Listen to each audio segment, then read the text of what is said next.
नमस्कार स्टूडेंट्स। आज हम जो चैप्टर स्टार्ट करने जा रहे हैं वो है अपने पास क्लास 10th का चैप्टर नंबर 11 इलेक्ट्रिसिटी। तो अपन सबसे पहले इसमें जो कॉन्सेप्ट देखेंगे वो देखेंगे कि इलेक्ट्रिक चार्ज क्या होता है अपने पास।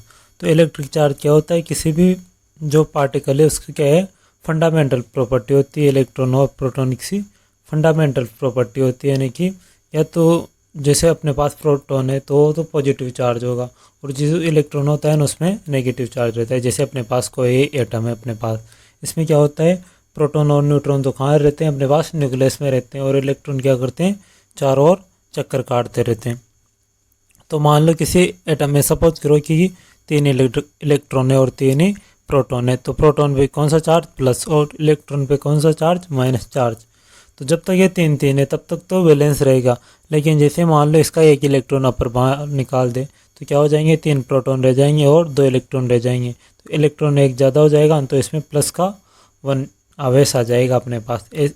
ऐसे कैसे, अगर आप 2 इलेक्ट्रॉन बाहर निकाल देंगे तो प्लस का 2 आवेश आ जाएगा। आप इलेक्ट्रॉन ही क्यों बाहर निकालेंगे कि इलेक्ट्रॉन तो क्या होते हैं, चारों ओर चक्कर काटते हैं, यानी कि ये बाहर की ओर रहते हैं, तो इनको बाहर निकालना आसान रहता है। लेकिन प्रोटॉन क्या रहते हैं, वो नाभिक में रहते हैं, बहुत अंदर रहते हैं, तो उनको बाहर निकालना इतना आसान नहीं होता है। इसलिए अपन किसको बाहर निकालते हैं, सामान्यतः इलेक्ट्रॉन को बाहर निकालते हैं। अब देखो चार्ज कितने टाइप होते हैं, 2 टाइप होते हैं। एक तो होता है पॉजिटिव चार्ज, एक होता है नेगेटिव चार्ज। पॉजिटिव चार्ज किसमें, प्रोटॉन में, नेगेटिव चार्ज किसमें, इलेक्ट्रॉन में। ठीक है, ऐसा यूनिट क्या है अपने पास चार्ज की, वो है कूलम्ब। और जैसे अपन अगर 1 इलेक्ट्रॉन पे चार्ज देखते हैं तो कितना होता है, -1.6 इंटू 10⁻⁻19 कूलम्ब। यहाँ पे 10⁻⁻19 कूलम्ब आएगा। ठीक है, अब total charge on a body, जैसे कोई मान लो कोई चार्ज बॉडी है अपने पास, तो अपन उसमें टोटल चार्ज कैसे निकालेंगे, तो उसके लिए फॉर्मूला होता है अपने पास Q=Na। अब यहाँ पे Q क्या है, Q तो उस जो बॉडी है उस पर टोटल चार्ज को बताएगा, N क्या बताएगा, नंबर ऑफ इलेक्ट्रॉन्स, यानी कि उस बॉडी पे कितने इलेक्ट्रॉन्स है, और E क्या बताएगा, चार्ज ऑन 1 इलेक्ट्रॉन, यानी कि 1 इलेक्ट्रॉन का चार्ज जो कितना होता है, -1.6 इंटू 10⁻⁻19 कूलम्ब। ठीक है, अब अपने पास जो अगले कौन से टॉपिक है वो क्या है, अपने पास इलेक्ट्रिक करंट है। अब देखो इलेक्ट्रिक करंट क्या होती है, the rate of flow of electric charge through a conductor is called electric current. जो अब कोई भी कंडक्टर है उसमें से पर यूनिट टाइम पे जितना चार्ज फ्लो हो रहा है ना, वही क्या होती है, अपने पास इलेक्ट्रिक करंट होती है। इसका फॉर्मूला क्या होता है, I=Q/T। इसका फॉर्मूला इस तरह से होता है अपने पास, I=Q/T। यहाँ पे क्यू क्या होता है, क्यू तो चार्ज होता है, और टी क्या होता है, टाइम होता है, और आई क्या होती है अपने पास करंट होगी। ठीक है, अब जो करंट की एसआई यूनिट होगी अपने पास वो क्या होगी, एसआई यूनिट होगी इसकी एम्पियर। 1 एम्पियर का मतलब क्या है, 1 कूलम्ब आवेश अगर 1 सेकेंड तक फ्लो हो रहा है तो उसका मतलब क्या है, अपने पास 1 कूलम्ब 1 एम्पियर करंट फ्लो हो रही है अपने पास। और जो यहाँ पे अपने 1 एम्पियर की डेफिनेशन अपने नीचे दे रखी है, F1 coulomb of charge passes through a point into a circuit in the unit time is called 1 ampere current. ठीक है, ये डेफिनेशन लिख के आनी है अगर आपको अपने पास 1 एम्पियर की डेफिनेशन आए तो। ठीक है, और जो इलेक्ट्रिक करंट के अदर यूनिट्स होती है अपने पास, एक तो होती है 1 मिली एम्पियर, और क्या होती है, एक 1 माइक्रो एम्पियर। तो 1 मिली एम्पियर का मतलब तो है यहाँ पे 10⁻⁻, यहाँ पे -3 आएगी, ये 10⁻⁻3, और माइक्रो एम्पियर का मतलब क्या है, 10⁻⁻6 एम्पियर। ठीक है, माइक्रो यानी कि 10⁻⁻6, यहाँ पे माइनस कर लेना इसके आगे, ठीक है आगे। ठीक है, ये अपने पास इसकी अदर यूनिट्स हो जाती है, सामान्यतः इतनी इम्पोर्टेंट है नहीं अपने लिए। अब अपने पास जो अगला ये वो है कि अपन करंट की डायरेक्शन कैसे देखते हैं। तो जब करंट की डिस्कवरी हुई थी ना, उस टाइम तक अपने पास इलेक्ट्रॉन की डिस्कवरी नहीं हुई थी, इसलिए अपन ना जो डायरेक्शन ऑफ इलेक्ट्रिक करंट है ना, इसको कैसे कंसिडर करते हैं, opposite to the direction of electron flow, यानी कि जैसे इलेक्ट्रॉन किस डायरेक्शन से किसकी ओर फ्लो हुई है, इलेक्ट्रॉन हमेशा नेगेटिव से पॉजिटिव की ओर फ्लो होते हैं। क्योंकि अपन को एक कॉन्सेप्ट याद रखना होगा, यहाँ पे नई स्लाइड लेके बता देता हूँ मैं। तो वो क्या है अपने पास, वो कॉन्सेप्ट ऐसा है कि अपने पास सेम जो चार्ज होते हैं ना, वो तो एक दूसरे को क्या करते हैं, रिपेल करते हैं, और जो जैसे प्लस प्लस से माइनस माइनस से वो क्या करेंगे, एक दूसरे को रिपेल करेंगे। और जो अपोजिट चार्ज होते हैं जैसे माइनस प्लस से एक दूसरे को क्या करते हैं, अट्रैक्ट करते हैं। इसलिए अपने पास इलेक्ट्रॉन किस डायरेक्शन से किसकी ओर जाएंगे, नेगेटिव से पॉजिटिव की ओर जाएंगे, क्योंकि पॉजिटिव और नेगेटिव में क्या होता है, अट्रैक्शन होता है, और नेगेटिव नेगेटिव में क्या होता है, रिपल्सन होता है। इसलिए अपन जो flow of electric current is consider in the direction of positive charge. इसलिए अपन जो इलेक्ट्रिक चार्ज की डायरेक्शन देखते हैं कैसे देखते हैं, पॉजिटिव चार्ज की डायरेक्शन को अपन जनरली क्या मानते हैं, इलेक्ट्रिक करंट की डायरेक्शन मानते हैं। ठीक है, देखो जैसे पॉजिटिव से नेगेटिव की तरफ इस ओर आ रही है इलेक्ट्रिक करंट, ठीक है, ये नेगेटिव इधर तो इस ओर आ रही है किसी भी कंडक्टर में। अब अपन आगे जो देखने जा रहे हैं वो है अपने पास कि अपन इलेक्ट्रिक करंट को मेजर कैसे करते हैं। तो इलेक्ट्रिक करंट को मेजर करने के लिए अपन कौन सा इंस्ट्रूमेंट काम में लेते हैं, अमीटर काम में लेते हैं। इस तरह का अमीटर होता है अपने पास, उसको अपन इलेक्ट्रिक करंट को मेजर करने के लिए काम में लेते हैं। अब इसका क्या होता है, अमीटर का जो रेजिस्टेंस होता है ना वो बहुत कम होता है, और इसको हमेशा अपन किस में कनेक्ट करते हैं, सीरीज में कनेक्ट करते हैं। ये कॉम्बिनेशन देखेंगे अपन, सीरीज कॉम्बिनेशन, पैरेलल कॉम्बिनेशन क्या होता है, ये अपन जब रेजिस्टेंसों का कॉम्बिनेशन देखेंगे ना तो वहाँ पर देखेंगे। ठीक है, अब अपने पास एक एग्जांपल दे रखा है, एनसीईआरटी का एग्जांपल है अपने पास। A current of 0.5 ampere flows through the filament of a bulb for 10 minutes. यानी कि 0.5 एम्पेयर की करंट फ्लो हो रही है किसी फिलामेंट, बल्ब के फिलामेंट में से कितने टाइम के लिए, 10 मिनट के लिए। तो अपन को वहाँ पे क्या कैलकुलेट करना है, टोटल चार्ज कैलकुलेट करना है अपन को। देखो अपने पास आई बराबर क्या होता है, क्यू अपॉन टी होता है। तो अपन को यहाँ पे चार्ज कैलकुलेट करना है, करंट तो दे रखी है, तो क्यू बराबर आई इंटू टी। अब देखो आई कितनी, 0.5 एम्पेयर। अब टी तो अपन के पास कितना दे रखा है, 10 मिनट दे रखा है। तो इसको सेकंड में चेंज करने के लिए अपन क्या करेंगे, 60 से मल्टीप्लाई कर देंगे तो कितना हो जाएगा, 600 सेकेंड। और Q equals to I T हो गया, क्योंकि आई बराबर क्या होता है, क्यू अपॉन टी होता है। तो यहाँ से 0.5 इंटू 600, आई की वैल्यू रख दी, टी की वैल्यू रख दी, तो कितना आ गया अपने पास, 300 कूलम चार्ज आ जाएगा अपने पास। ठीक है, ये बहुत सिंपल एग्जांपल था, सबसे बेसिक एग्जांपल है अपने चैप्टर का। अब देखो अपन सिंबल देख रहे हैं, जो जो अपने इलेक्ट्रिक सर्किट में काम आएंगे ना उन सबके सिंबल देख रहे हैं अपन। तो एक इलेक्ट्रिक सेल को अपन इस तरह से डिनोट करते हैं। अब बैटरी क्या होता है, कॉम्बिनेशन ऑफ सेल होता है, तो इस तरह से अपन सेल को कंबाइन करके क्या बना देते हैं, बैटरी। अब देखो जब अपने पास स्विच ओपन होगा ना तो उसको अपन इस तरह से दिखाएंगे, और जब अपने पास स्विच क्लोज्ड होगा तो उसको इस तरह से दिखाएंगे, और जो वायर का जॉइंट होगा ना उसको अपन इस तरह से दिखाते हैं। और कोई भी मतलब जैसे दो वायर एक दूसरे को क्रॉस कर रहे हैं लेकिन उनमें क्या है, जॉइंट नहीं है, तो विदाउट जॉइनिंग क्रॉसिंग है ये वायर्स के। ठीक है, तो इसको इस तरह से दिखा दें। इलेक्ट्रिक बल्ब को अपन इस तरह से भी दिखा सकते हैं, इस तरह भी। तो सामान्यतः अपन को जो दिखाना हो इस तरह से दिखाना है, क्योंकि ये क्या रहता है, अपने लिए ईजी रहता है। अब रजिस्टर या फिर रेजिस्टेंस को अपन इस तरह से दिखाएंगे, ये सब देखेंगे अपन के रेजिस्टेंस क्या होता है, और वेरिएबल रेजिस्टेंस और रियोस्टेट ये भी देखेंगे कि रियोस्टेट क्या होता है या फिर वेरिएबल रेजिस्टेंस क्या होता है। उसको अपन इन दोनों तरीक़ों से दिखा सकते हैं। अमीटर को इस तरह से दिखाएंगे और वोल्टमीटर को इस तरह से दिखाएंगे। एक एनसीईआरटी का क्वेश्चन आ जाता है अपने पास, what is meant by an electric circuit. Electric circuit का क्या मतलब होता है, ये देखो। तो इलेक्ट्रिक सर्किट क्या होता है, अ कंटिन्यूस एंड क्लोज्ड, यानी कि एक कंटिन्यूस और क्लोज्ड पाथ होगा किसका, इलेक्ट्रिक करंट का। इसी को क्या कहेंगे अपन, इलेक्ट्रिक सर्किट कहेंगे। ठीक है, और जो अपने पास what is the SI unit of electric current, इस तरह से अपने बोर्ड एग्जाम में क्वेश्चन आते हैं। तो एसआई यूनिट क्या होती है, अपने इलेक्ट्रिक करंट की एम्पेयर होती है। अब एक क्वेश्चन है अपने पास, calculate the number of electrons in 1 coulomb charge, यानी कि 1 कूलम चार्ज में अपन को क्या देखने हैं, अपने पास इलेक्ट्रॉन्स देखें। तो अपन ने क्या देखा था कि कोई भी चार्ज बॉडी है उस पर अपन ने देखे थे का जो टोटल चार्ज होता है ना वो क्यों, वो किस तरह से दिया जाता है, एन इंटू ई। एन तो क्या होता है यहाँ पे नंबर ऑफ इलेक्ट्रॉन्स, और ई क्या होता है, एक इलेक्ट्रॉन पे चार्ज। तो देखो अब एक इलेक्ट्रॉन पे चार्ज तो कितना होता है, ये -19 कूलम आएगा यहाँ पे, -1.6 इंटू 19 कूलम होता है। और यहाँ पे इसने क्या बोल रखा है कि 1 कूलम, तो क्यू बराबर कितना दे दिया इसने, क्यू इक्वल्स टू 1 दे दिया इसने।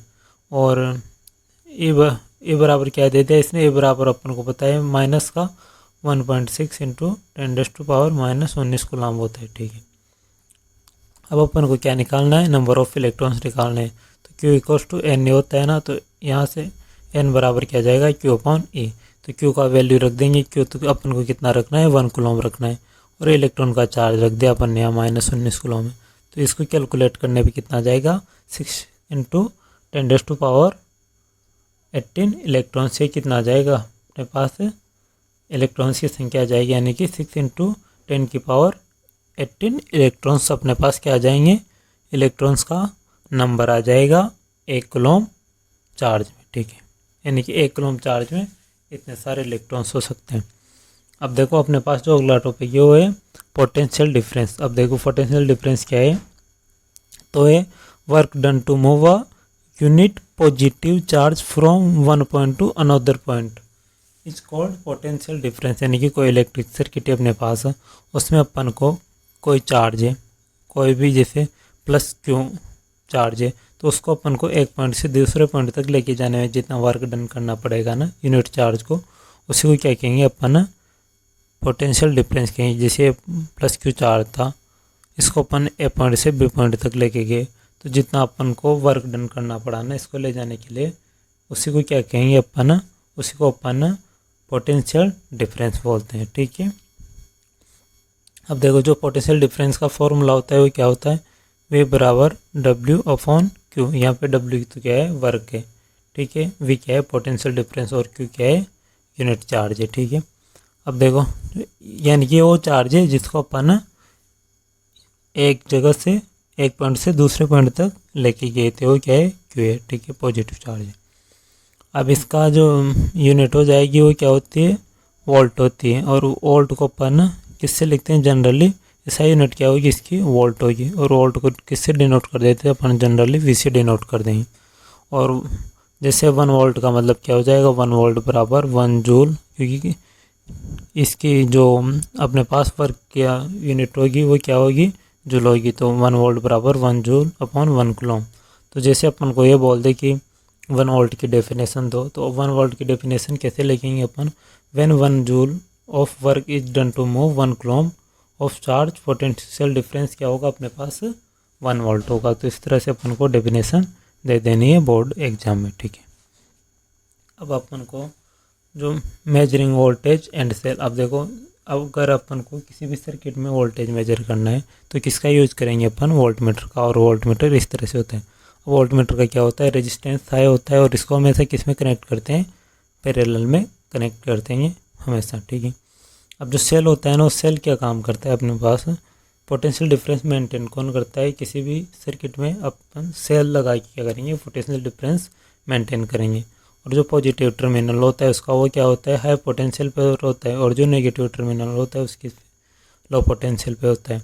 अब इलेक्ट्रिक करंट किधर से किधर की ओर फ्लो करती है, मैंने पहले बताया था पॉजिटिव से नेगेटिव की ओर फ्लो करती है, यानी कि हाई पोटेंशियल से लो पोटेंशियल की ओर इलेक्ट्रिक करंट फ्लो होगी। ठीक है, अब अपने पास एक एग्जांपल दे रखा है, एनसीईआरटी का एग्जांपल है, how much work is done to move 2 coulomb charge between 2 points having 12 volt potential difference, यानी कि 2 पॉइंट्स के बीच में 12 वोल्ट का पोटेंशियल डिफरेंस है, और अपन को एक पॉइंट से दूसरे पॉइंट तक 2 कूलम चार्ज को ये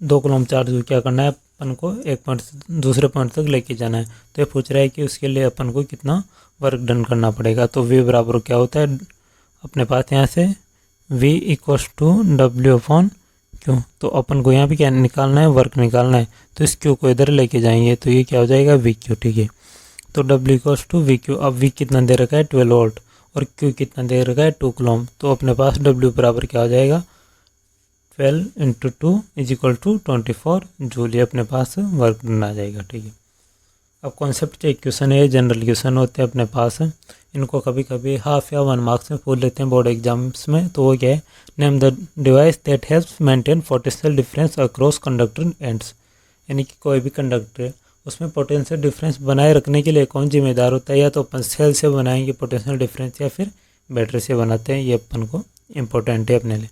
what does it mean by when potential difference in 1 volt, वैसे मैंने पहले आपको बता दिया कि 1 वोल्ट से अपन का क्या मतलब निकाल सकते हैं, यानी कि 1 वोल्ट से अपने के लिए क्या मीन्स है।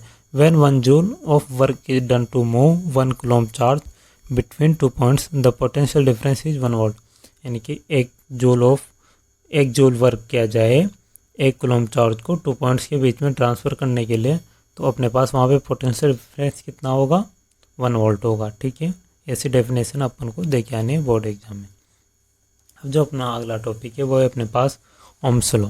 तो ओम्स लॉ क्या होता है, इन एन इलेक्ट्रिक सर्किट, कोई इलेक्ट्रिक सर्किट है, द पोटेंशियल डिफरेंस, जो अपने पास पोटेंशियल डिफरेंस होता है अक्रॉस मेटेलिक कंडक्टर, किसी भी मेटेलिक कंडक्टर में डायरेक्टली प्रोपोर्शनल होता है उसके the current through it provided temperature, यानी कि जैसे कोई इलेक्ट्रिक कंडक्टर है अपने पास, मेटेलिक इलेक्ट्रिक कंडक्टर है, तो उसके जो एंड्स पे जो पोटेंशियल डिफरेंस होगा ना, जो पोटेंशियल डिफरेंस लगाएंगे ना अपन, वो क्या होगा, इसमें फ्लो होने वाली करंट के डायरेक्ट प्रोपोर्शनल होगा।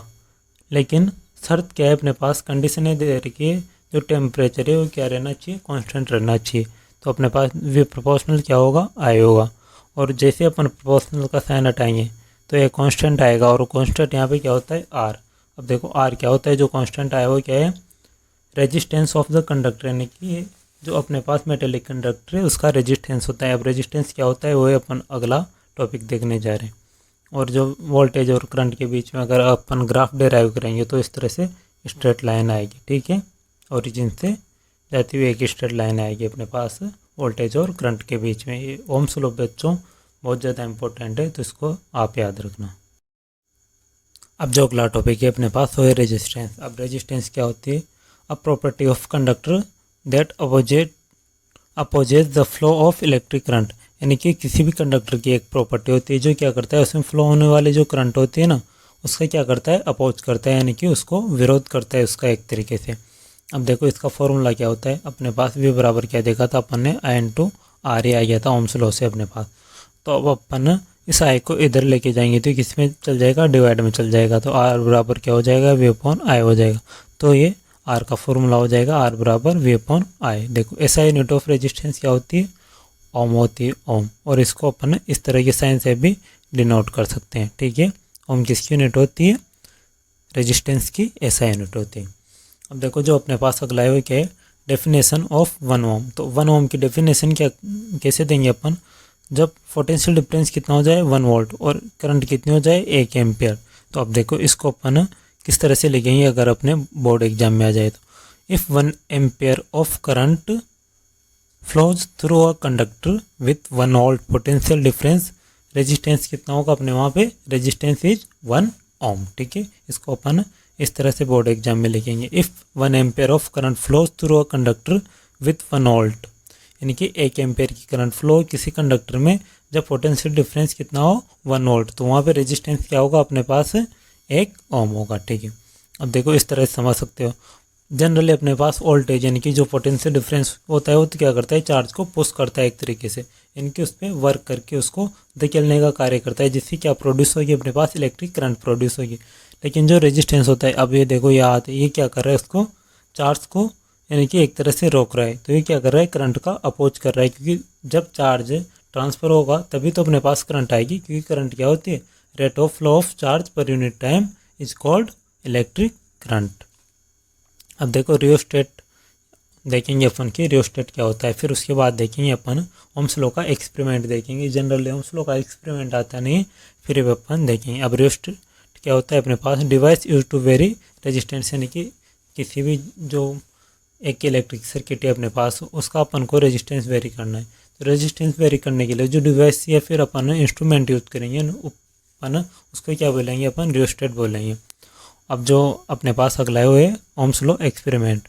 तो अपन ने एक सेल ले लिया भी अपने पास, ये सेल ले लिया, फिर बैटरी, एक अपन ने यहाँ पे स्विच ले लिया, एक रियोस्टेट यानी कि रेजिस्टेंस वेरिएंस या फिर अपन इसी को क्या बोलते हैं रियोस्टेट ले लिया, एक अमीटर ले लिया, एक ऐसे रेजिस्टेंस ले लिया, एक वोल्टमीटर ले लिया।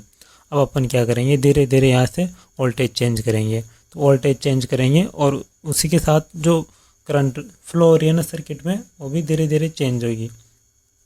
तो इससे क्या होगा अपने पास, फिर अपन जो सभी जैसे पहले अपन ने 1 वोल्ट लिया फिर 2 वोल्ट करेंगे, तो इनके जो करंट आएगी ना इनके साथ, जैसे जब 1 वोल्ट था ना, मान लो 2 एम्पेयर की करंट आए, फिर 2 वोल्ट पे 4 एम्पेयर की करंट आए, तो इनके साथ जो करंट आएगी ना वो भी अपने पास अलग अलग आएगी। तो इन सब की अपन रीडिंग्स ले लेंगे। फिर रीडिंग्स लेने के बाद क्या करेंगे, ये ग्राफ प्लॉट करेंगे ना करंट और वोल्टेज के बीच में, तो अपने पास ऐसे स्ट्रेट लाइन प्राप्त होगी। इससे क्या हो जाएगा, अपने पास जो ओम्स लॉ था ना वो अपने पास यहाँ से प्रूव हो जाएगा एक तरीके से, यानी कि ओम्स लॉ सही है। इस तरह से अपन उसको plot a graph between current I and potential difference भी ऐसे ग्राफ प्लॉट कर देंगे अपन। The graph is straight line through the origin, origin के थ्रू क्या है, स्ट्रेट लाइन है। सॉल्विंग वी प्रोपोर्शनल आएगी, देखो क्योंकि ये क्या है, स्ट्रेट लाइन है, तो इससे क्या पता चल रहा है कि वी बढ़ने पे, जैसे मान लो यहाँ पे वी बढ़ा तो आई भी बढ़ गई, फिर यहाँ पे और बढ़ा तो यहाँ पे और बढ़ गई, यानी कि वी बढ़ने के साथ आई भी बढ़ रहा है और वी घटने के साथ आई भी घट रहा है। This confirms Ohm's law, potential difference across ends of conductor is proportional to current. ये अपन को दिख ही गया कि अपने पास जो पोटेंशियल डिफरेंस होगा ना किसी भी कंडक्टर में हो, उसके एंड्स पे उसमें से जो करंट फ्लो हो रही ये ना उसकी क्या होगा, प्रोपोर्शनल होगा। ठीक है, अब देखो फैक्टर्स अफेक्टिंग रेजिस्टेंस, जो अपन ने किसी भी कंडक्टर्स का रेजिस्टेंस देखा था ना वो किन किन फैक्टर्स पे डिपेंड करता है। तो अब सबसे पहले देखो resistance of a conductor depends on, first जो करता है अपने पास लेंथ ऑफ अ वायर, यानी कि जो वायर की लेंथ होती, ये मान लो एक इस तरीके से अपने पास वायर है, ये तो क्या है इसकी लेंथ है, ये यहाँ से यहाँ तक एल तो इसकी लेंथ है, और ये जो क्रॉस सेक्शनल एरिया है ये कितना है, ए, क्योंकि कोई भी वायर होगा ना वो अपन ने यहाँ पे जनरली वायर मान रखा है ना, जो क्या मान रखा है, एक सिलेंड्रिकल वायर मान रखा है, यानी कि जो गोल वायर होता है ना वो किस फॉर्म में होता है, सिलेंड्रिकल फॉर्म में होता है, और इसका रेजिस्टेंस आर मान लिया। और ये रेजिस्टिविटी अपन देखेंगे अभी कि रेजिस्टिविटी क्या होती है, सिंपल आप इतना याद रख लो, इसकी लेंथ एल है और जो क्रॉस सेक्शनल एरिया है वो कितना है, ए। ठीक है, तो अब देखो इन्हें सब पे कैसे डिपेंड करेगा किसी भी कंडक्टर का रेजिस्टेंस। तो सबसे पहले लेंथ ऑफ वायर, जो वायर की लेंथ होगी ना उसके डायरेक्टली प्रोपोर्शनल होगा, यानी कि अगर आर बढ़ेगा तो एल भी बढ़ेगी, एल बढ़ेगा तो आर भी बढ़ेगा, यानी कि लेंथ बढ़ने पर रेजिस्टेंस भी बढ़ेगा। अब जो क्रॉस सेक्शनल एरिया होगा ना उसके इन्वर्सली प्रोपोर्शनल होगा, यानी कि अगर ये तार अगर मोटा होगा यानी कि क्रॉस सेक्शनल एरिया बढ़ेगा तो रेजिस्टेंस क्या होगा, कम होगा, और अगर ये घटेगा तो रेजिस्टेंस क्या होगा, ज़्यादा होगा। ठीक है, अब नेचर ऑफ मटेरियल, यानी कि जैसे अपने पास तांबे का तार है और चांदी का तार है, तो उसका जो चांदी का तार है ना उसका रेजिस्टेंस तांबे के तार से और भी कम होगा, इस तरह से। तो नेचर ऑफ मटेरियल पे भी ये डिपेंड करेगा। अब कंबाइन रूप से अपन क्या लिख सकते हैं उसको, आर प्रोपोर्शनल एल अपॉन ए। ठीक है, इससे और इसको मिला के अपन ने क्या लिख दिया, आर प्रोपोर्शनल एल अपॉन ए। अब जब अपन प्रोपोर्शनल का साइन हटाएंगे तो एक कांस्टेंट आएगा, और कांस्टेंट को अपन क्या बोलते हैं, उसकी स्पेसिफिक रेजिस्टेंस या फिर रेजिस्टिविटी वायर की बोलते हैं अपन। तो आर बराबर रो एल अपॉन ए हो जाएगा अपने पास यहाँ से। ठीक है, यहाँ तक ठीक है। अब अपन आगे चलते हैं। अब ये देखा था अपन ने कि आर बराबर रो एल अपॉन ए आया था, तो यहाँ पे जो रो आया ना ये क्या है अपने पास, ये देखना है अपन को ये कि ये रो है क्या। तो अब इसकी डेफिनेशन कैसे देखें अपन, स्पेसिफिक रेजिस्टेंस या फिर रेजिस्टिविटी की। इफ़ अ कंडक्टर वायर है लेंथ ऑफ 1 मीटर, यानी कि किसी कंडक्टर का जो वायर है उसकी लेंथ 1 मीटर हो और cross sectional area 1 square metre हो, यानी कि 1 मीटर तो लेंथ हो या फिर यूनिट लेंथ हो, और 1 मीटर स्क्वायर क्या हो, उसका एरिया हो, यानी कि यूनिट स्क्वायर ही उसका एरिया हो। तो यहाँ से अब देखो आर बराबर अपने पास क्या था, रो एल अपॉन ए। अब एल को भी अपन ने 1 कर दिया, ए को भी अपन ने 1 कर दिया, तो यहाँ से अपने पास क्या हो जाएगा, आर बराबर रो हो जाएगा यहाँ से अपने पास, क्योंकि एल भी कितना हो गया 1 और ए भी कितना हो गया 1, तो 1 को लिखने का कोई मतलब है नहीं, क्योंकि 1 से डिवाइड और इंटू करेंगे तो सेम रहेगा। तो आर बराबर क्या हो जाएगा अपने पास, यहाँ से आर बराबर रो हो जाएगा यहाँ से अपने पास। ठीक है, जब अपने पास आर बराबर रो हो गया तो अब ये क्या करेगा, नहीं तो ये तो अब जैसे आर बराबर रो हो गया अपने पास यहाँ से, तो आर बराबर रो होने से क्या मतलब है, आर बराबर रो होने से मतलब है कि ये ना तो लेंथ पे डिपेंड कर रहा है और नहीं एरिया पे डिपेंड कर रहा है, क्योंकि दोनों को अपन ने क्या बोल दिया यहाँ पे 1 बोल दिया। तो ये जो रेजिस्टिविटी या फिर स्पेसिफिक रेजिस्टेंस होता है ना किसी वायर का, यह ना तो उस वायर की लेंथ पे डिपेंड करेगा और ना ही क्रॉस सेक्शनल एरिया पे डिपेंड करेगा। इसलिए देखो, hence the resistance of wire with unit length and unit cross sectional area is called resistivity. यानी कि अगर किसी वायर की लेंथ भी यूनिट हो और उसका यूनिटी क्रॉस सेक्शनल एरिया हो तो उसका जो रेजिस्टेंस होगा ना उसी को अपन क्या बोलते हैं, उसकी स्पेसिफिक रेजिस्टेंस या फिर रेजिस्टिविटी बोलते हैं। अब यूनिट ऑफ रेजिस्टिविटी कैसे आएगी देखो। अब देखता था अपने आर बराबर रो एल अपॉन ए होता है, ठीक है। तो रो बराबर क्या हो जाएगा, यहाँ से अपने पास रो बराबर हो जाएगा आर ए अपॉन एल हो जाएगा। इसको इधर उधर भेज दिया अपन ने, ठीक है। तो यहाँ से अब देखो अगर इसकी अपन यूनिट निकालना चाहें तो कैसे निकालना है, जैसे रेजिस्टेंस की तो ओम होती है, एक की क्या होती है एरिया की मीटर स्क्वायर होता है और लेंथ की क्या होती है मीटर। तो एक एम से एक एम तो गया, तो इसकी जो अपने पास ऐसा यूनिट बची वो बची ओम इंटू मीटर बची। तो ओम इंटू मीटर या फिर इसी को अपन ऐसे भी लिख सकते हैं ओम इंटू मीटर, क्योंकि ओम को अपन इस साइन से लिख देते हैं, ठीक है। अब देखो कैरेक्टरिस्टिक यानी कि जो रेजिस्टिविटी होती है ना उसकी कौन कौन सी प्रॉपर्टी होती है वो देखेंगे अपन। तो देखो resistivity does not depend on the length and cross sectional area of the conductor. अब जो कंडक्टर का क्रॉस सेक्शनल एरिया और लेंथ दोनों को अपन ने 1 कर दिया, उसके बाद तो जो रेजिस्टेंस था वही स्पेसिफिक रेजिस्टेंस या फिर रेजिस्टिविटी बनी थी। तो यूनिट लेंथ और यूनिट क्रॉस सेक्शनल एरिया हो गया, तो इस पर तो ये डिपेंड करेगा ही नहीं, रेजिस्टिविटी डिपेंड नहीं करेगी, ठीक है। अब देखो the resistant and resistivity of any material बहुत चेंज विद टेम्परेचर। अब जो रेजिस्टेंस यानी कि जो रेजिस्टेंस होगा और रेजिस्टिविटी दोनों अगर अपन टेम्परेचर चेंज करेंगे ना किसी मटेरियल का तो दोनों ही चेंज होती है। और resistivity depends on the nature of material, जैसे चांदी की रेजिस्टिविटी अलग होगी, तांबे की रेजिस्टिविटी अलग होगी, यानी कि सिल्वर की अलग होगी, कॉपर की अलग होगी। इसको ऐसे याद रखना है अपन को, ठीक है। Effect of temperature on resistivity of different materials. अपन जो डिफरेंट मटेरियल्स होते हैं ना उनकी ये देखेंगे कि जो टेम्परेचर को अगर अपन कम ज़्यादा करेंगे तो उनकी रेजिस्टिविटी किस तरह से चेंज होती है देखने वाले हैं। तो इसमें फर्स्ट है अपने पास कंडक्टिंग मेटल्स। जो अपने पास कंडक्टिंग मेटल्स होती है जैसे कॉपर है, सिल्वर है, उनकी कैसे चेंज होती है, गोल्ड है। तो देखो resistivity increase with an increase in temperature. अगर इनका अपन टेम्परेचर इंक्रीज करेंगे तो इनकी रेजिस्टिविटी भी क्या होगी, इंक्रीज होगी।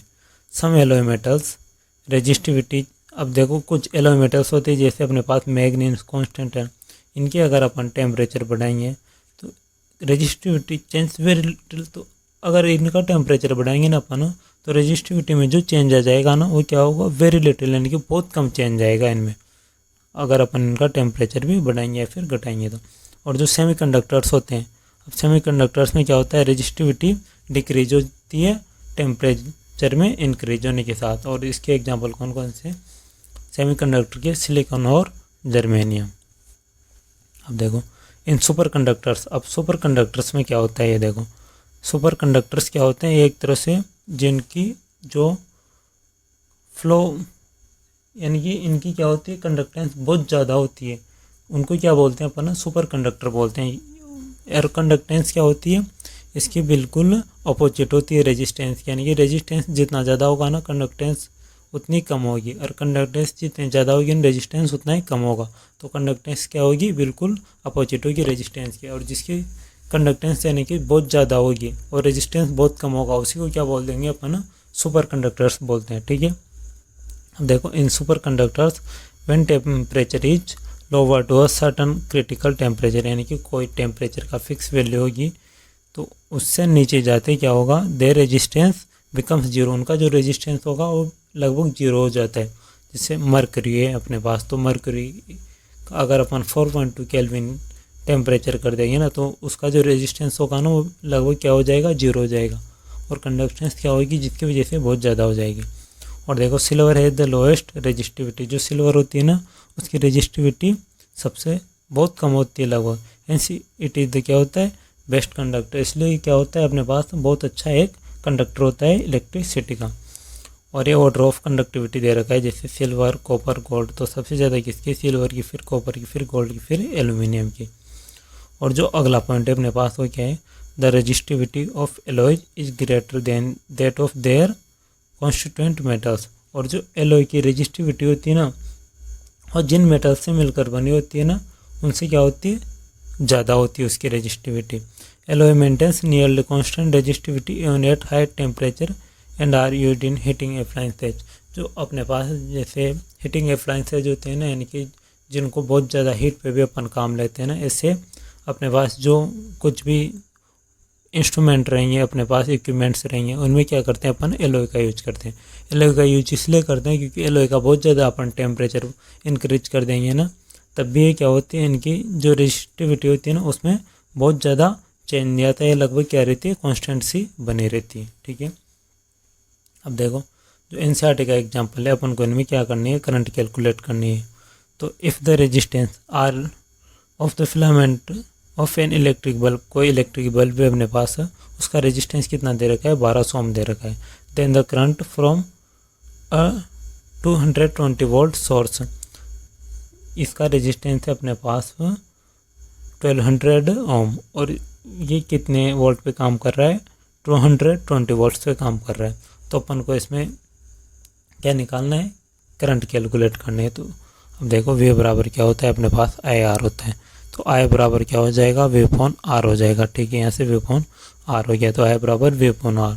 तो वी की वैल्यू रख दी 220 वोल्ट और आर की वैल्यू रख दी 1200 ओम। तो यहाँ से अपन को कैलकुलेशन करने पर कितना आ गया, 0.18 एम्पेयर आ गया। ठीक है, अब जो इसका अपने पास भी एग्जांपल है, वो कौन सा है, if the resistance of a heater coil, कोई हीटर की कोयल है, उसका रेजिस्टेंस 100 ओम दे रखा है। Then the current from a 220 volt source, तो 220 वोल्ट सोर्स से कितनी करंट लेगा वो अपन को फाइंड करनी है यहाँ पे। तो उसको कैसे निकालेंगे अपन, वो वापस ओम्स लॉ से वी बराबर V is equals to I R. तो अगर अपन यहाँ से आई निकालेंगे तो क्या आ जाएगा, वी अपॉन आर। इसको इधर भेज देंगे सिंपल ही, तो आई बराबर वी अपॉन आर। अब देखो वी की वैल्यू 220 वोल्ट और आर की वैल्यू 100 वोल्ट, तो एम्पेयर कितनी करंट आ जाएगी, 2.2 एम्पेयर। अब अपने पास जो अगला एनसीईआरटी का एग्जांपल दे रखा है, वो क्या दे रखा है, वोल्टेज चेंज का इफेक्ट दे रखा है। यानी कि अगर अपन पहले कुछ अगर वोल्टेज अलग है, फिर अपन अलग वोल्टेज कर देंगे, तो उससे जो करंट में वेरिएशन आएगा वो किस तरह से आएगा वो देखते हैं अपन। ये भी जनरली ओम्स लॉ पे डिपेंडेंट सवाल होते हैं। इनमें क्या करेंगे अपन, पहले रेजिस्टेंस की वैल्यू फाइंड कर लेते हैं और फिर उसी से क्या करेंगे अपन, करंट निकाल लेंगे बाद में। जो अपन को जो इक्विपमेंट्स दे रखी है उनका रेजिस्टेंस फाइंड कर लेंगे, जैसे अपने पास ये एग्जांपल दे रखा है, इससे समझते हैं अपन। ठीक है, तो an electric heater draws 4 ampere from 16 volt supply, यानी कि कोई एक इलेक्ट्रिक हीटर है और 16 वोल्ट सप्लाई से कितने एम्पेयर करंट लेता है, 4 एम्पेयर करंट लेता है। What current will it draw when the voltage is increase to 120, यानी कि उस जो सप्लाई है उसका वोल्टेज अपन 120 वोल्टेज कर देंगे, तो जो इलेक्ट्रिक हीटर होगा वो कितनी करंट लेगा अपन, वो उसको फाइंड करना है अपन को। ठीक है, तो अपन को देखो क्या दे रखा है, सबसे पहले वी बराबर 60 वोल्ट दे रखा है, आई बराबर कितना दे रखा है, 4 एम्पेयर दे रखा है। तो ओम्स लॉ से अपन क्या जानते हैं, V equals to I R. तो अपन को यहाँ से आर की वैल्यू फाइंड करनी है, तो आर बराबर क्या हो जाएगा, वी अपॉन आई हो जाएगा। ठीक है, तो आर बराबर वी अपॉन आई हो गया। तो वी की 60 वोल्ट वैल्यू रख दी और आई की 4 एम्पेयर रख दी। इनको सोल्व करने पर कितना आ जाएगा, 15 ओम इसकी रेजिस्टेंस की वैल्यू होगी। अब उसने क्या बोला था कि अगर अपन इंक्रीज करके वोल्टेज को कितना कर दे, 120 वोल्ट कर दे, तो जो अब करंट लेगा वो कितने लेगा, तो अगेन ओम्स लॉ से क्या हो जाएगा, V equals to I R. अब आर की वैल्यू कितनी आएगी अपने पास, 15 ओम आएगी। अपने पिछले इससे जो करंट और वोल्टेज दे रखी थी उससे 15 ओम रेजिस्टेंस की वैल्यू निकाल ली अपन ने। तो अब अपन यहाँ से जो फाइंड करेंगे वो करंट करेंगे, तो V equals to I R. तो आई बराबर वी अपॉन आर, तो आई बराबर वी अपॉन आर, तो वी की जगह 120 वोल्ट और आर की जगह अपन ने 15 ओम रख दिया। तो इसको सोल्व करने में कितना आ जाएगा, 8 एम्पेयर आ जाएगा। तो जो करंट होगी वो कितनी आ जाएगी, अपने पास 8 एम्पेयर आ जाएगी। ठीक है, इस तरह से अपन को क्वेश्चन करना था। अपने पास जो अगला टॉपिक है वो है कॉम्बिनेशन ऑफ रेजिस्टेंस। अब अपन देखेंगे कि जो रेजिस्टेंस होते हैं अपन उनको कैसे एक सर्किट में अपन किन किन तरीक़ों से अपन जोड़ सकते हैं, वो देखेंगे अपन इलेक्ट्रिक सर्किट में कौन कौन से तरीक़ों से जोड़ सकते हैं। जैसे सबसे पहले जो इसके कॉम्बिनेशन के टाइप से अपने पास 2 टाइप से, फर्स्ट है सीरीज कॉम्बिनेशन और सेकंड है पैरेलल कॉम्बिनेशन। अब देखो सीरीज कॉम्बिनेशन क्या होता है अपने पास, वो देखते हैं। यहाँ पे इसको काट लेना ऑफ रेजिस्टेंस इन सीरीज, इसका कोई मतलब नहीं है, अपन को बस ये देखना है पैरेलल कॉम्बिनेशन रेजिस्टेंस का, ठीक है। अब देखो सबसे पहले अपने पास सीरीज कॉम्बिनेशन। अब सीरीज कॉम्बिनेशन क्या है, when resistors are connected end to end, यानी कि जो रेजिस्टेंस हो ना वो एक दूसरे के एंड से, पहले जैसे पहला रजिस्टर है उसके लास्ट वाले एंड से दूसरा रजिस्टर है उसका पहला वाला एंड कनेक्टेड हो, तो इस तरह का जो कॉम्बिनेशन होगा उसको क्या कहेंगे अपन, सीरीज कॉम्बिनेशन ऑफ रेजिस्टेंस बोलेंगे। जैसे R1 है, R1 का पहला एंड यहाँ पे और दूसरा एंड यहाँ पे, जो R2 है इसका पहला एंड इसके सेकंड एंड से कनेक्टेड है, ऐसे R2 का लास्ट एंड R3 के फर्स्ट एंड से कनेक्टेड है। तो इस तरह का जो कनेक्शन होगा उसी की क्या बोलेंगे अपन, सीरीज कनेक्शन बोलते हैं, ठीक है। ये इतना अपन को याद रखना है। अब देखो जो सीरीज कॉम्बिनेशन का अपन ने देख ही लिया कि एंड टू एंड कनेक्टेड होता है, और इनमें क्या होती है, सेम करंट फ्लो होती है सभी रजिस्टर से, जो इसमें करंट की वैल्यू होगी सेम होगी, और पोटेंशियल डिफरेंस जो सभी रजिस्टेंस हैं उनके जो एंड्स होंगे उनमें अलग अलग पोटेंशियल डिफरेंस होगा।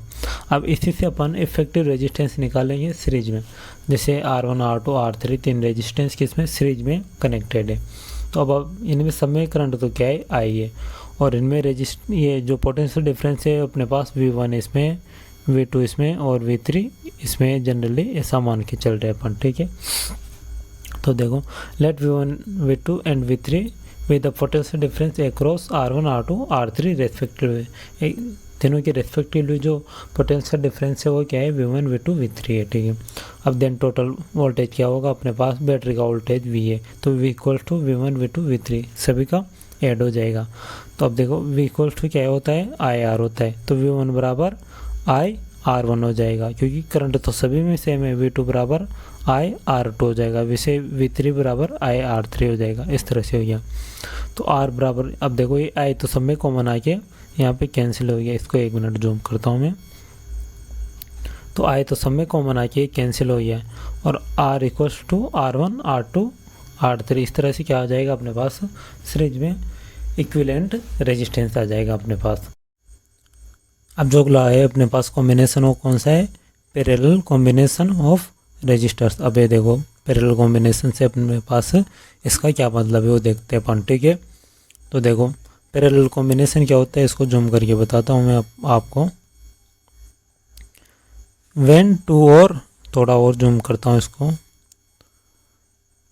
When two or more resistors have one end connected to a common point and their other ends also connected to another common point, the arrangement is called parallel combination. यानी कि जो सभी resistance होंगे ना उनका एक and तो क्या होगा, एक जगह कनेक्टेड होगा, और दूसरा एंड होगा ना क्या होगा, दूसरी जगह कनेक्टेड होगा।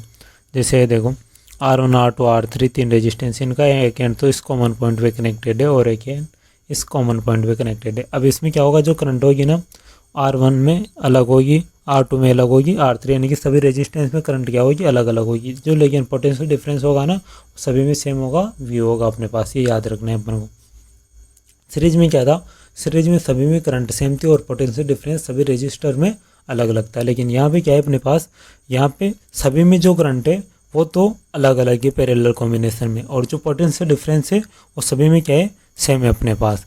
तो ये आगे कह रहा है, ये क्या कह रहा है अपने पास कि इनमें जो in a parallel combination the potential difference voltage across each resistor is the same but the current flowing through each resistor में डिफर, यानी कि जो इनमें करंट फ्लो होगी वो सभी में डिफरेंट होगी, ये अपने पास ये बोल रहा है। अब देखो जो equivalent resistance in parallel combination, अब पैरेलल कॉम्बिनेशन में अपन को इक्विवेलेंट रेजिस्टेंस निकालना है, तो कैसे निकालेंगे, अपन ने तो देख लिया था कि सभी में जो करंट फ्लो होगी ना वो अलग अलग होगी। तो अगर करंट फ्लो होगी जो अलग अलग होगी तो टोटल करंट क्या होगी, अपने पास आई थी टोटल करंट मान लो, तो आई बराबर क्या होगा, I1 I2 प्लस I3, यानी कि टोटल करंट तीनों का एडिशन आ जाएगा अपने पास। तो सिंस V इक्वल्स टू क्या होता है अपने पास, V इक्वल्स टू अपने पास V इक्वल्स टू होता है अपने पास IR। तो यहाँ से अगर I की वैल्यू निकालेंगे अपन तो I बराबर क्या हो जाएगा, V अपॉन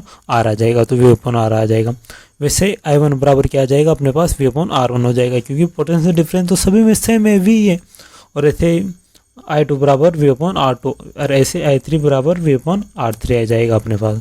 अब dividing both side by V, अब सभी एंड्स को अपन V से डिवाइड कर रहे हैं तो 1/R इक्वल्स टू क्या बच जाएगा 1/R1 plus 1/R2 plus 1/R3 बच जाएगा अपने पास, ये बच जाएगा। ठीक है, तो अब इसमें जो इक्विवेलेंट रेजिस्टेंस आया वो क्या आया अपने पास 1/R बराबर 1/R1 plus 1/R2 plus 1/R3 आ जाएगा अपने पास। अब अगर मान लो अपने पास दो रेजिस्टेंस होते तो R इक्विवेलेंट निकालते अपन, यानी कि इनका इक्विवेलेंट निकालते रजिस्टर का, तो 1/R1 प्लस 1/R2। अब इन दोनों का अपन क्या ले लेते हैं आगे, एलसीएम ले लेते हो। तो एलसीएम लेने पे क्या होता 1/R इक्विवेलेंट बराबर R1 R2, तो ये तो एलसीएम आ जाता, ऊपर हो जाता R1 प्लस R2 हो जाता। ठीक है, तो इसको जस्ट अपन उल्टा कर देते, तो उल्टा करने पे क्या हो जाता, ये तब बात कर रहे हैं अपन जब सर्किट में रेजिस्टेंस कितने कनेक्टेड हो, पैरेलल में दो कनेक्टेड हो तब। तो R इक्विवेलेंट बराबर क्या आ जाता R1 R2 upon R1 plus R2, ये अपने पास इक्विवेलेंट रेजिस्टेंस आ जाता। ठीक है, इस तरह से अगर अपने पास दो रेजिस्टेंस होंगे तो उनका इक्विवेलेंट रेजिस्टेंस निकाल सकते हैं। अब बेसिकली अपन क्या देख रहे हैं कि जो पैरेलल कॉम्बिनेशन होता है उसके क्या क्या बेनिफिट होते हैं। तो सबसे पहले उससे पहले अपन एक नोट देख लें थे, वो क्या है इन अ पैरेलल कॉम्बिनेशन, जो अपने पास पैरेलल कॉम्बिनेशन होता है उसमें जो इक्विवेलेंट रेजिस्टेंस होता है वो क्या होता है always less than the smaller individual resistance, यानी कि कोई जो उसमें रेजिस्टेंस था मान लो 2 ओम का था, सबसे कम रेजिस्टेंस कितने का था 2 ओम का था, तो जो इक्विवेलेंट रेजिस्टेंस होगा ना पैरेलल कॉम्बिनेशन में वो 2 ओम से भी कम होगा, यानी कि या तो 1.5 होगा 1 होगा, ऐसे होगा, कभी भी 2 ओम से ज़्यादा नहीं हो सकता इक्विवेलेंट रेजिस्टेंस किसमें पैरेलल कॉम्बिनेशन में, ये अपन को याद रखना है। ठीक है, अब अपन इसके एडवांटेज देखते हैं, पैरेलल कॉम्बिनेशन के कौन कौन से एडवांटेज होते हैं, इसलिए अपन को पैरेलल कॉम्बिनेशन सीरीज कॉम्बिनेशन से बेटर क्यों होता है देखते हैं अपन। इन सीरीज कॉम्बिनेशन, जो सीरीज कॉम्बिनेशन होता है उसमें क्या होता है if one component gets damage, कोई भी एक कंपोनेंट डैमेज हो जाएगा the entire circuit is disrupted, यानी कि जो पूरा का पूरा सर्किट हो जाएगा ना वो क्या हो जाएगा डिसरप्टेड हो जाएगा, यानी कि वो एक तरीके से ख़राब हो जाएगा। इसलिए क्या उससे क्या होगा कोई भी डिवाइस वर्क नहीं करेगी। This does not happen in parallel combination, लेकिन पैरेलल कॉम्बिनेशन में सभी के एक एंड तो एक कॉमन पॉइंट पे कनेक्टेड होता है और अनदर एंड दूसरे कॉमन पॉइंट पे कनेक्टेड होता है। तो उससे क्या होगा, उससे होगा ये कि अगर एक इक्विपमेंट ख़राब भी हो जाता है तो सर्किट टूटेगा नहीं, अपने पास सर्किट अपने पास सही से काम करेगा, यानी कि जो डिवाइस सही होगी ना अपने पास वो काम करती रहेगी। इसलिए पैरेलल कॉम्बिनेशन क्या होता है सीरीज कॉम्बिनेशन से बेटर होता है। अब देखो अगला जो इसका बेनिफिट है क्या है, different device requires different amount of current, जो अलग अलग डिवाइस होती है अपन को उनमें क्या होती है करंट की अलग अलग रिक्वायरमेंट होती है। This is possible only in parallel combination, और अपन ने देखा था पैरेलल कॉम्बिनेशन में क्या होता है करंट तो सब में अलग अलग होती है और वोल्टेज सब में सेम होता है। इन series combination the current remains constant. अब देखो जो सीरीज कॉम्बिनेशन होता है उनमें सभी में क्या होती है करंट सेम होती है, इसलिए अपने पास जो पैरेलल कॉम्बिनेशन होता है वो बेटर होता है क्योंकि सभी इक्विपमेंट्स को अलग अलग करंट की ज़रूरत होती है यहाँ पे अपने पास। इसलिए जो सीरीज कॉम्बिनेशन से पैरेलल कॉम्बिनेशन क्या होगा बेटर होगा, अपने पास बेटर ऑप्शन है। तो resistance in parallel combination is less, और रेजिस्टेंस क्या होता है पैरेलल कॉम्बिनेशन में वो कम होता है सीरीज कॉम्बिनेशन की कंपैरिजन में, इसलिए पैरेलल कॉम्बिनेशन क्या होगा अपने पास यहाँ पे सीरीज कॉम्बिनेशन से बेटर होगा। ठीक है, अब अगला देख रहे हैं अपन, अगला देखते हैं। तो अगला क्या है heating effect of electric current, ये अगला टॉपिक है अपने पास, इलेक्ट्रिक करंट का हीटिंग इफेक्ट देखते हैं अपन। अब हीटिंग इफेक्ट से पहले मैं तुम्हें एक डायग्राम बताता हूँ। अब देखो मान लो ये नाइक्रोम कोयल थी कोई, इसको अपन ने बैटरी से कनेक्टेड कर दिया और स्विच ऑन कर दिया, इसको इलेक्ट्रिक सर्किट में जोड़िए, ये क्या करेगा बिल्कुल रेड आउट हो जाएगा, इस तरीके से बिल्कुल रेड आउट हो जाता है ये नाइक्रोम वायर। तो ये क्यों होता है, क्योंकि इसका रेजिस्टेंस बहुत ज़्यादा होता है, तो इसमें जो टोटल जितना भी अपन वर्क करेंगे ना चार्ज को ट्रांसफ़र करने में वो किस में चेंज हो जाएगा हीट में चेंज हो जाएगा। तो ये क्या होता है एक तरह से इलेक्ट्रिक करंट का हीटिंग इफेक्ट होता है। तो अब इसको अपन थ्योरी में देखते हैं कि heating effect if a conductors of combination of register is connected in a circuit, यानी कि कंडक्टर और कोई भी कॉम्बिनेशन हो गया है सर्किट में कनेक्टेड है, the electric current from the battery produce heat, तो जो इलेक्ट्रिक करंट होगी अपने पास बैटरी से जो इलेक्ट्रिक करंट फ्लो होगी वो क्या करेगी, हीट प्रोड्यूस करेगी। और इसी को क्या बोलेंगे अपन, this is called heating effect of electric current. और इसी को क्या बोलते हैं अपन, इलेक्ट्रिक करंट का हीटिंग इफेक्ट बोलते हैं। अभी किस किस में यूज होता है, used in electric heater, irons, geysers और टेस्टर्स में यूज होता है। ठीक है। अब कैलकुलेशन ऑफ हीट एनर्जी, अब इसमें जो हीट अपने पास प्रोड्यूस होगी ना उसको अपन कैलकुलेट कैसे करेंगे वो देखते हैं अपन। तो कैलकुलेशन के लिए suppose a conducting wire of resistance R, कोई एक वायर है उसका रेजिस्टेंस कितना है अपने पास आर है, वो क्या है connected to a battery, let the potential difference be V, कोई बैटरी है उसका पोटेंशियल डिफरेंस वी है, उससे आर रेजिस्टेंस का कोई कंडक्टर कनेक्ट है और उसमें से कितनी करंट फ्लो हो रही है, आई करंट फ्लो हो रही है फॉर टी टाइम तक, और कितने टाइम तक फ्लो हो रही है, टी टाइम तक फ्लो हो रही है अपने पास। ठीक है। तो अब देखो, अब इसको मैं 1 मिनट डेराइव करके बताता हूँ कि ये कैसे है। देखो अपने पास W इक्वल्स टू क्या होता है, W अपॉन Q क्या होता है, V होता है अपने पास। तो यहाँ से W इक्वल्स टू क्या हो जाएगा, VQ हो जाएगा, क्योंकि Q इधर जाते ही अपॉन में चल जाएगा तो W इक्वल्स टू Q हो जाएगा अपने पास। ठीक है। W equals to VQ। अब देखो, अब अपने पास जो Q होगा ना, अब देखो इलेक्ट्रिक करंट का फॉर्मूला क्या होता है, अब I बराबर Q अपॉन T। तो अगर इस टी को अपन मैं इधर लेके जाऊँगा तो ये इंटू में हो जाएगा, तो Q इक्वल्स टू क्या हो जाएगा अपने पास, IT हो जाएगा। ठीक है। इसको मैं इरेज कर देता हूँ, 1 मिनट, इरेज नहीं हो रहा है, सॉरी, इसको इरेज कर देता हूँ, मैं मैनुअली इरेज कर दिया। तो Q इक्वल्स टू क्या हो गया, I इंटू टी। तो यहाँ पे Q की वैल्यू रख दूँगा मैं, तो Q की वैल्यू जैसे मैं यहाँ पे रखूँगा तो क्या हो जाएगा अपने पास, Q बराबर क्या आ गया था, IT आ गया था, तो VIT। तो ये क्या हो गया अपने पास, वर्क हो गया। अब देखो वर्क की तो किस में चेंज होता है, वर्क क्या होती है, एक तरह की एनर्जी होती है, तो वर्क की तो किस में चेंज होता है, हीट में। तो H बराबर क्या हो जाएगा, VIT हो जाएगा। ठीक है।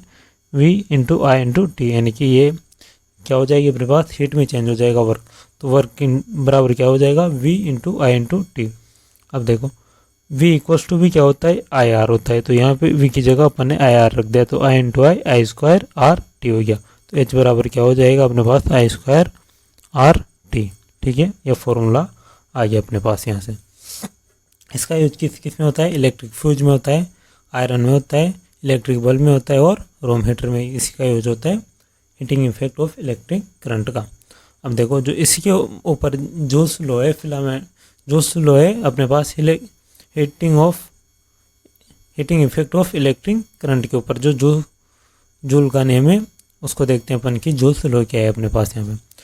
Joules law of heating, according to this law the heat energy produced in conductor, first point क्या कह रहा है, is directly proportional to the square of current. जो अपने पास करंट फ्लो हो रही उस कंडक्टर में उसकी क्या होगी, हीट उसके स्क्वायर की डायरेक्टली प्रोपोर्शनल होगी। और डायरेक्टली प्रोपोर्शनल किसके भी होगी, साथ ही उसके रेजिस्टेंस के भी होगी।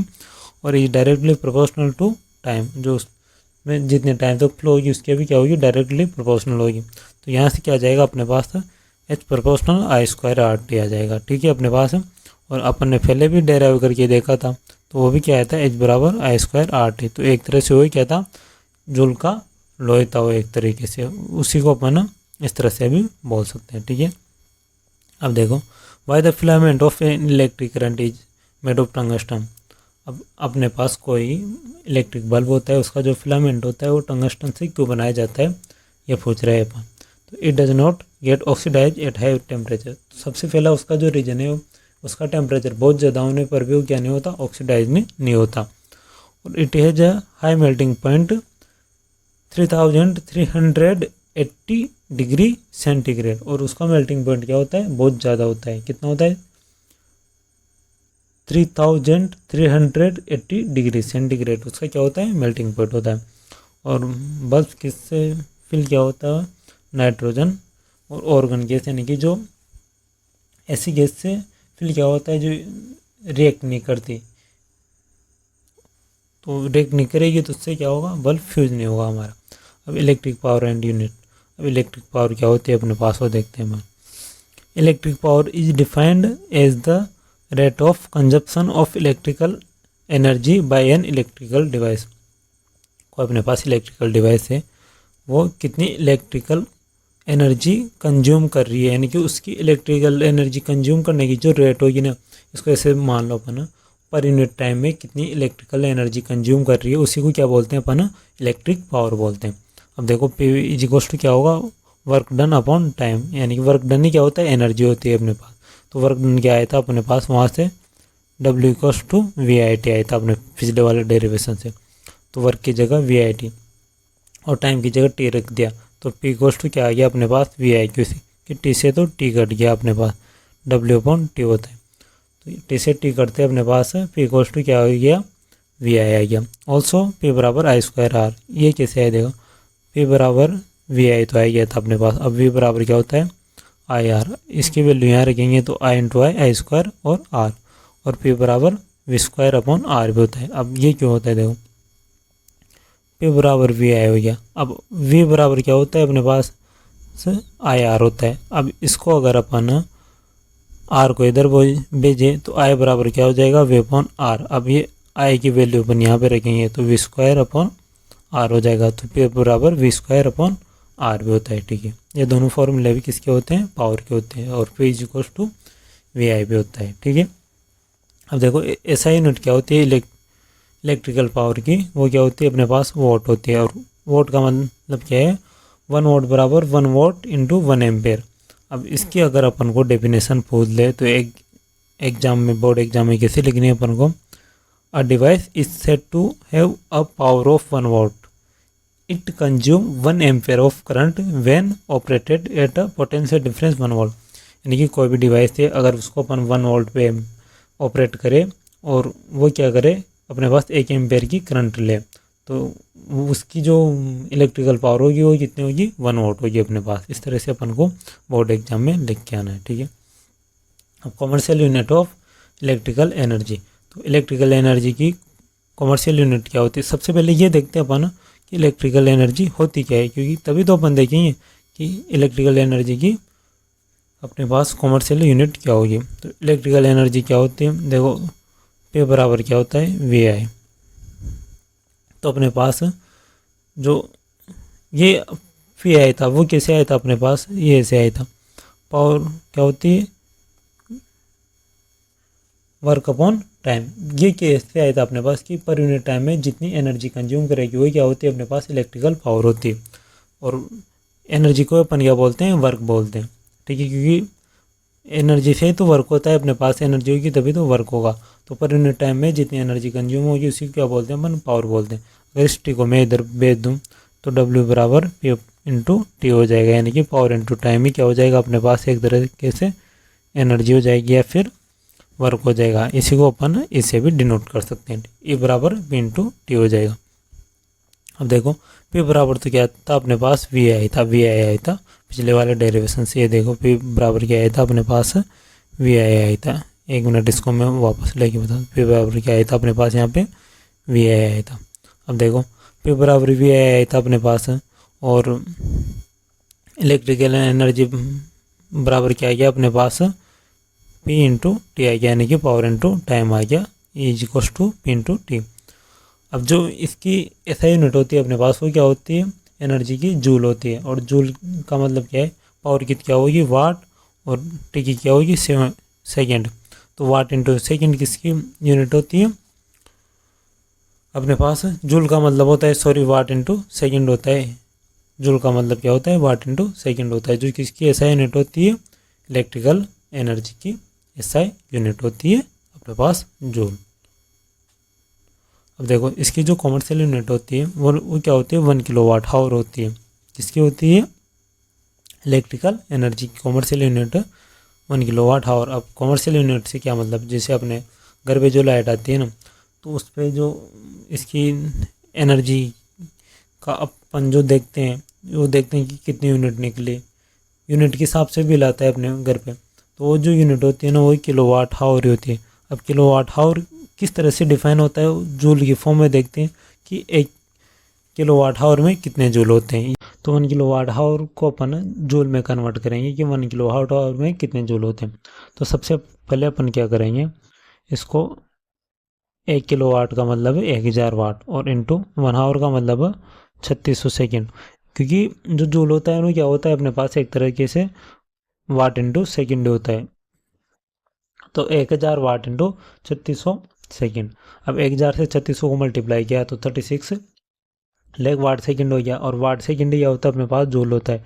तो 36 लेख जूल हो गया अपने पास 1 किलो वाट आवर का मतलब। और ये क्या होते हैं अपने पास कॉमर्शियल यूनिट होती है इसके। ठीक है, आज के लिए इतना ही बच्चों, फिर मिलते हैं किसी नए चैप्टर में। तब तक के लिए जय हिंद जय भारत।